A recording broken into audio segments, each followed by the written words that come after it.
Graça e paz a todos. Satisfação ter você aqui comigo.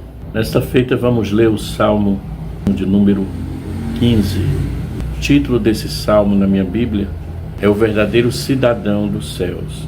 É um salmo de Davi. Senhor, quem habitará no teu tabernáculo? Quem morará no teu santo monte? Aquele que anda em sinceridade e pratica a justiça e fala verazmente segundo o seu coração. Aquele que não difama com a sua língua, nem faz mal ao seu próximo, nem aceita nenhuma afronta contra o seu próximo. Aquele a cujos olhos é reprobo e desprezado, mas honra os que temem ao Senhor. Aquele que mesmo que jure com dano seu, não muda. Aquele que não empresta o seu dinheiro com usura, nem recebe suborno contra o inocente. Quem faz isto nunca será abalado. Podemos dizer que o Salmo de número 15 é um salmo doutrinário. Aqui vai falar sobre o hóspede de Deus, um dos maiores privilégios concedidos ao ser humano é ser escolhido no coração de Deus. É um salmo que fala do homem a quem o Senhor recebe como seu hóspede para uma comunhão permanente e consistente com o Altíssimo. Como já falei, é um salmo de Davi, o qual responde com detalhes éticos as duas perguntas do primeiro versículo. Quem, Senhor, habitará no teu tabernáculo? É um salmo que traz a resposta. Que tipo de pessoa desfruta da íntima presença de Deus e tem comunhão com Ele? Essa pergunta subentende que o crente pode dar motivo para que Deus retire a sua presença da vida dele pela prática da iniquidade e do engano, da calúnia ou do egoísmo. Por isso, devemos examinar diariamente os nossos atos, confessar nossos pecados e abandoná-los, e esforçar-nos constantemente em Cristo para nos apresentar aprovados diante de Deus e reconhecer que perder a nossa comunhão com Deus é perder tudo. Então vejamos as características ou qualificações ordenadas por Deus para os seus hóspedes, para aqueles que anseiam cultivar um relacionamento estreito de comunhão com Ele. E nós vamos dividir o salmo em dois pontos. Primeiro ponto, a conduta pessoal do hóspede de Deus, versículos 2 e o 3. E o segundo ponto, a conduta social do hóspede de Deus, dos versos 4 e 5. O termo conduta é sinônimo de comportamento ou procedimento. Isto fala do caráter e dos requisitos éticos indispensáveis do viver cristão.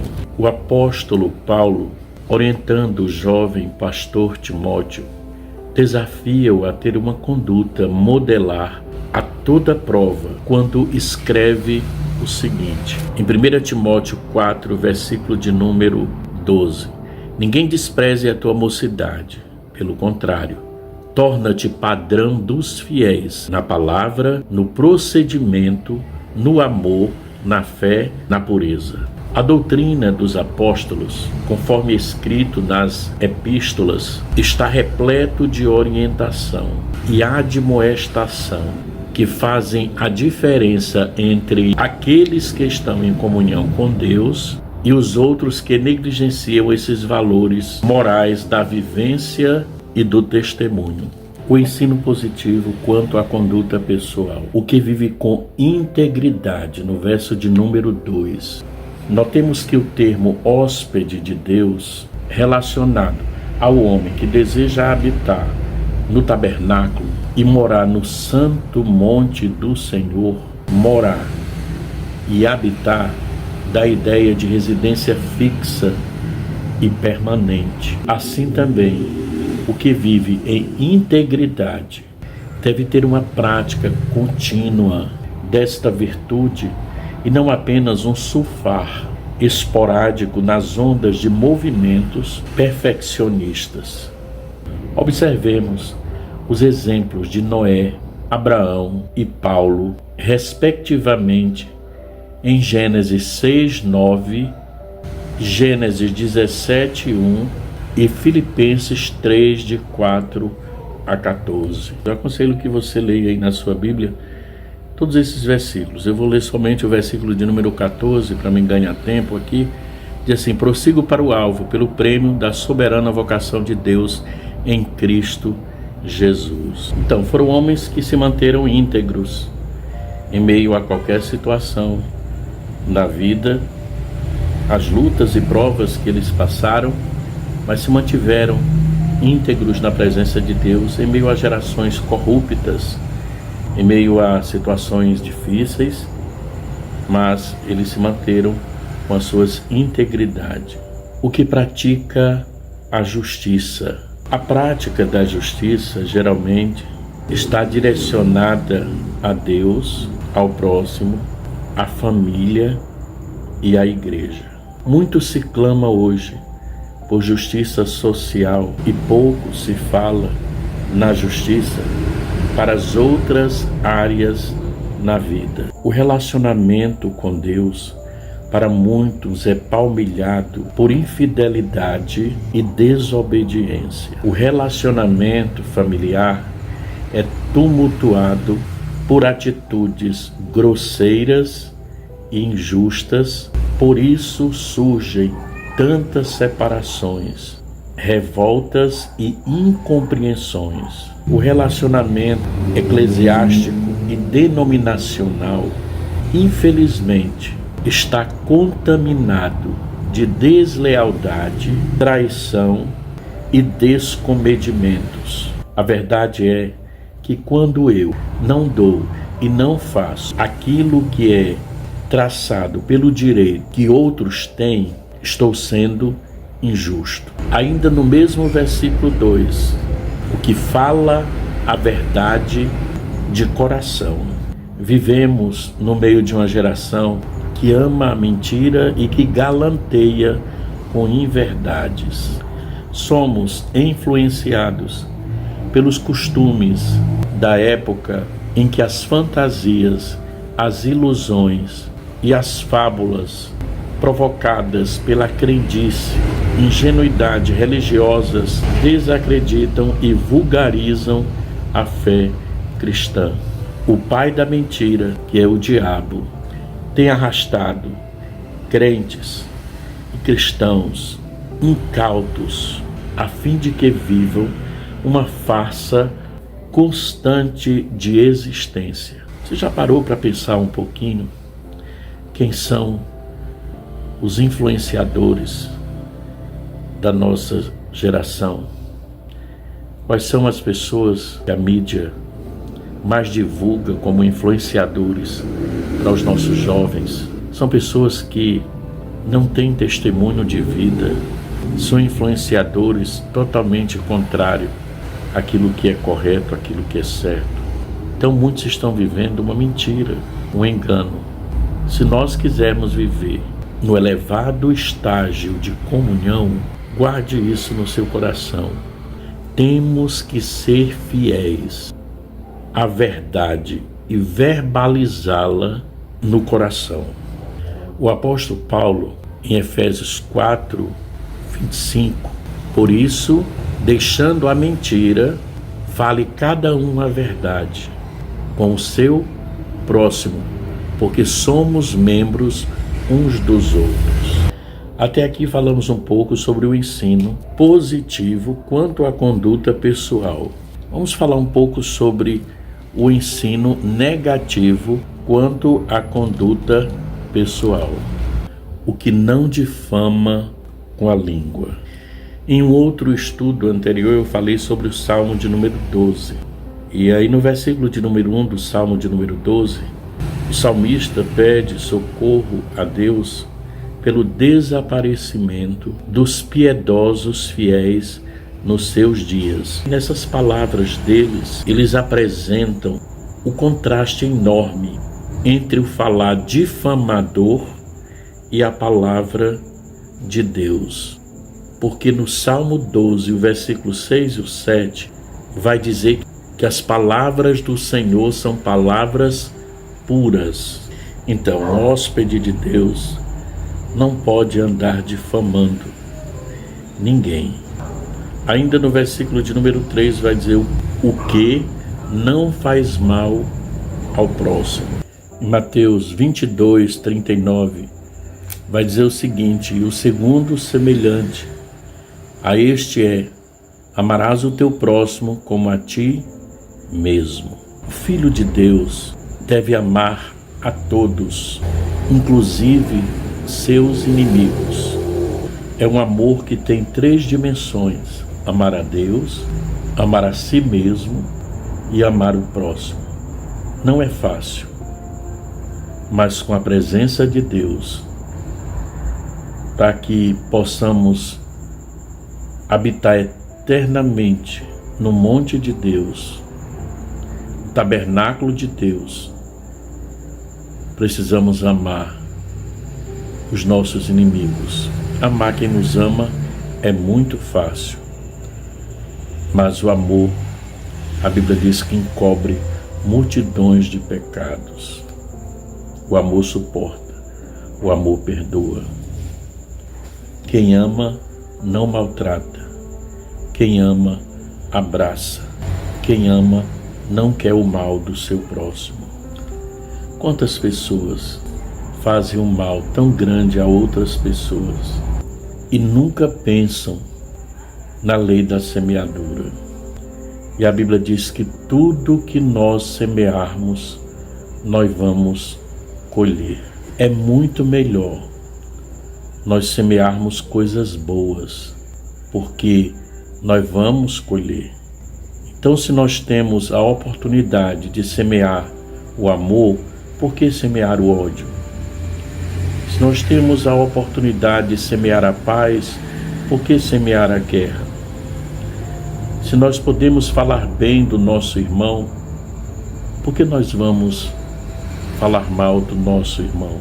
Então, é melhor nós enchermos os nossos corações do amor de Deus, porque só a presença de Deus nos dá essa condição para que nós possamos amar, perdoar e viver o amor de Deus. Segundo ponto, a conduta social do hóspede de Deus. O ensino positivo quanto à conduta social. Verso de número 4. Tem por desprezível ao reprobo. Falamos de um Deus que é amor, mas também é justiça. Nós temos que aprender a palavra de Deus como ela é. Se quisermos permanecer na presença do Senhor, nossa atitude moral deve ser de repulsa ao homem mau e perverso, principalmente aquele que vive impiamente em nosso meio. Um dos pecados do sacerdote Eli foi exatamente a omissão de não repreender seus filhos das impiedades que cometiam em Israel. Tornou-se passivo e conivente numa situação que requeria a repreensão e o repúdio.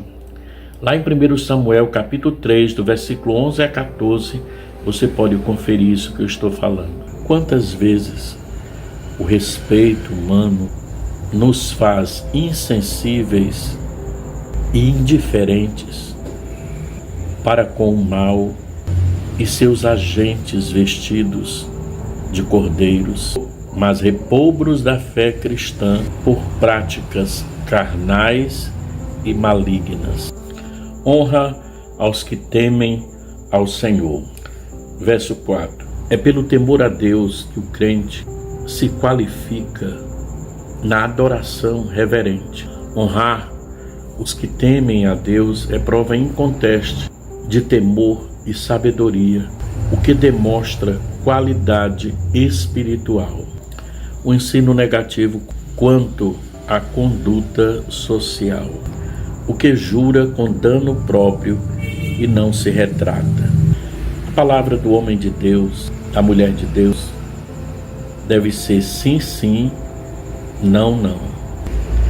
Aquele que deseja entrar no trono da graça para ter acesso livre tem de ser um homem correto, que leve a sério seus compromissos, ainda que as circunstâncias se tenham alterado em danos pessoais.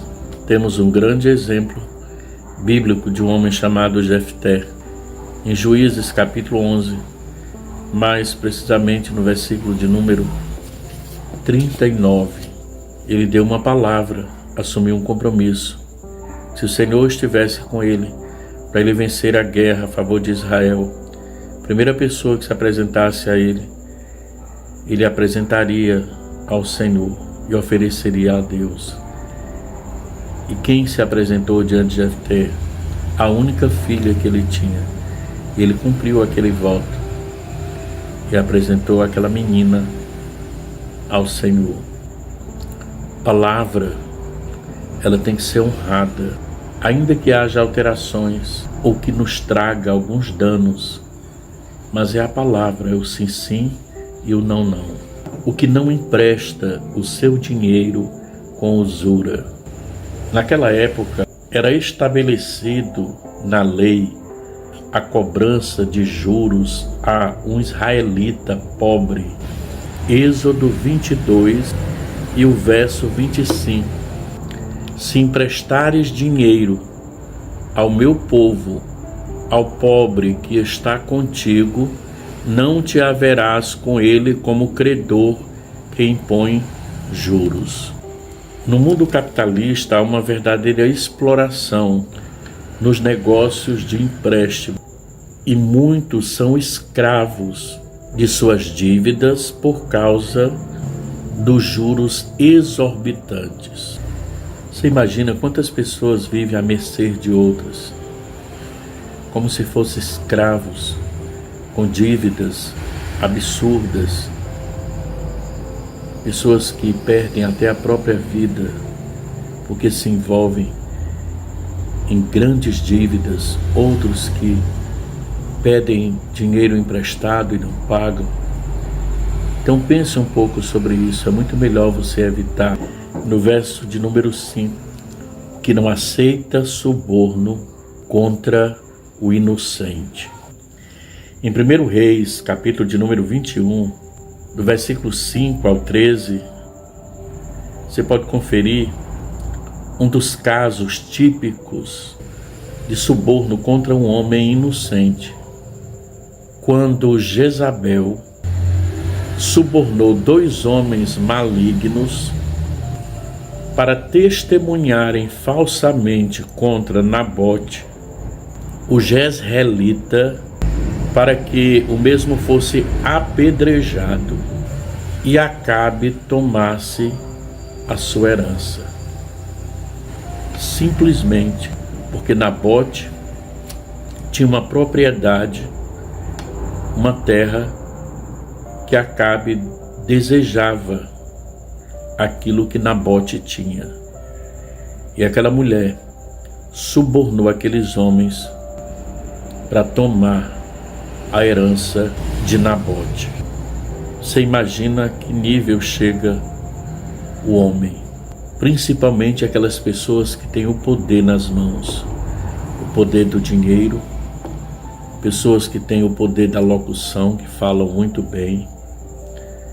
Quantas pessoas que convencem as outras a praticar o mal com a sua lábia, com o seu falar fácil. elas conseguem manipular outras pessoas e praticar o mal, um terrível mal. Está escrito na lei, em Êxodo 23, versículo de número 8, também suborno não aceitarás, porque o suborno cega até o perspicaz e perverte as palavras dos justos. Então, se o hóspede de Deus, aquele que é chamado por Deus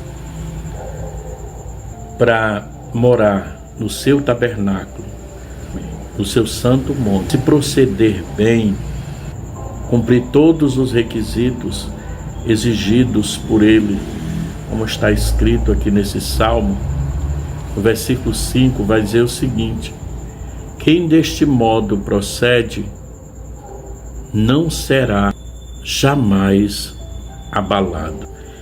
As qualificações listadas nos versículos de 2 a 5 nos fazem aptos, pela graça de Deus, à comunhão com Ele. Seremos dignos, assim como o israelita íntegro era digno de participar da adoração no templo do Senhor. Se passarmos no teste divino da integridade, da justiça e da retidão, o novo caminho que Cristo nos consagrou pela sua própria carne estará aberto e entraremos no tabernáculo celestial, onde temos o sacerdote e advogado que intercede por nós diante do Pai. Que Deus abençoe a sua vida, que Deus abençoe a sua casa, que Deus abençoe a sua família, que Deus nos abençoe. Recebe o meu abraço e a minha gratidão. Fica na bênção de Deus. Paz.